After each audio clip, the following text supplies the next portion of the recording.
Kumusta? Pag-usapan natin ngayon ang isang napakagandang paraan ng pag-aaral. Ito yung tinatawag na Problem-Based Learning o PBL. Basically, isa itong approach kung saan ang mismong paglutas ng isang problema ang nagiging sentro ng pagkatuto. Interesting, di ba? So para mas maintindihan natin to ng husto, heto yung magiging journey natin.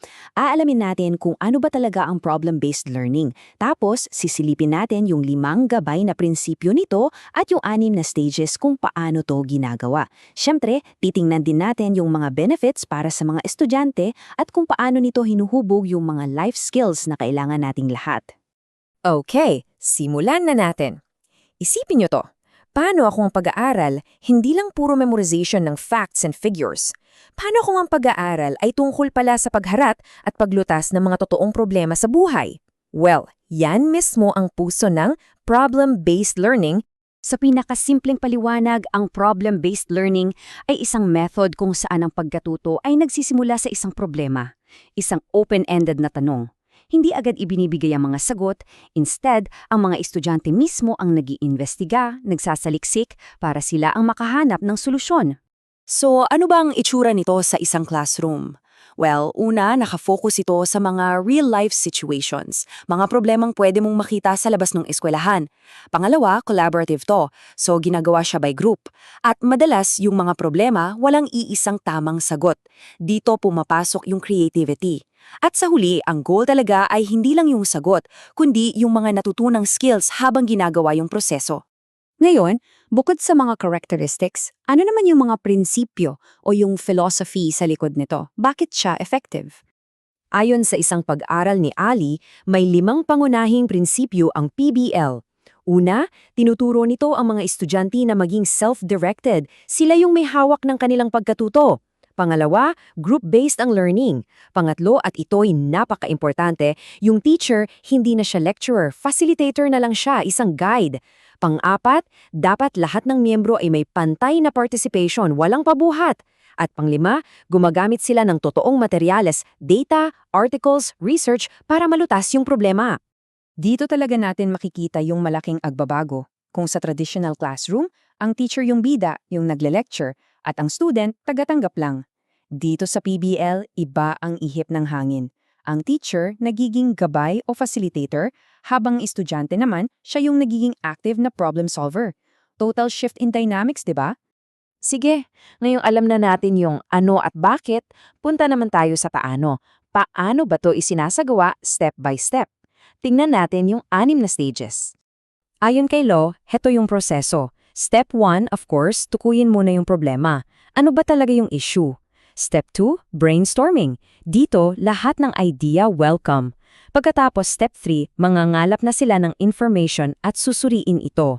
Sa step 4, pagsasama-samahin na nila yung mga nahanap nila. Then step 5, bubuo na sila ng solusyon at ipepresent ito. And finally, step 6, based sa feedback, lalo na mula sa teacher, i-refine at papagandahin pa nila yung kanilang output.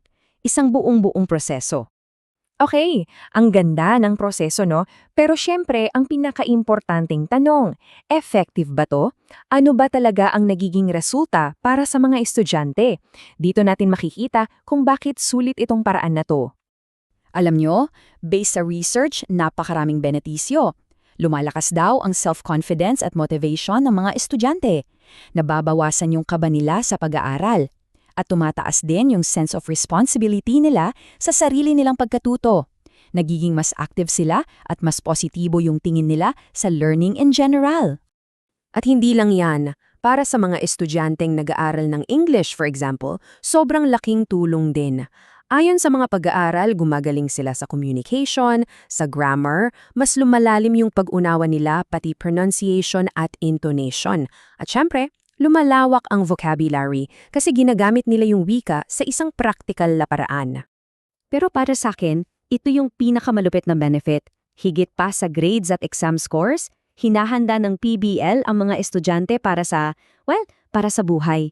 Tinutulungan silang i-develop yung mga skills na kailangan nila sa labas ng classroom. Heto, isang matibay na ebidensya. Sa isang pag-aaral ni Lien noong 2017, Napatunayan na yung mga estudyanteng dumaan sa PBL ay nagpakita ng mas malaking improvement sa kanilang reading comprehension skills kumpara sa mga hindi. Solid, di ba? At kung gusto nyo ng visual proof, tingnan nyo to, malinaw na malinaw sa datos. Yung pagbabago sa mean scores, bago, at pagkatapos ng isang PBL course, talagang may significant na pag-angat, hindi tsamba, may resulta talaga. So, anong mga skills ba tong pinag-uusapan natin? Hindi lang to basta-basta. Ito yung mga essential life skills, responsibilidad, yung kakayahang lumatas ng problema, self-direction o pamamahala sa sarili, communication at creativity. Ito yung mga skills na hahanapin sa'yo sa trabaho at sa buhay. So matapos nating pag-usapan lahat ng yan, ano yung pinakamahalagang aral o yung key takeaway na dapat nating tandaan? At ito yon, ang problem-based learning, hindi lang siya isang lesson o isang teaching method. Higit pa roon, ito ay paghahanda para sa totoong buhay. Tinuturuan nito ang mga estudyante hindi lang kung ano ang iisipin, kundi paano mag-isip, paano makipagtulungan at paano harapin ang anumang problemang darating sa kanila.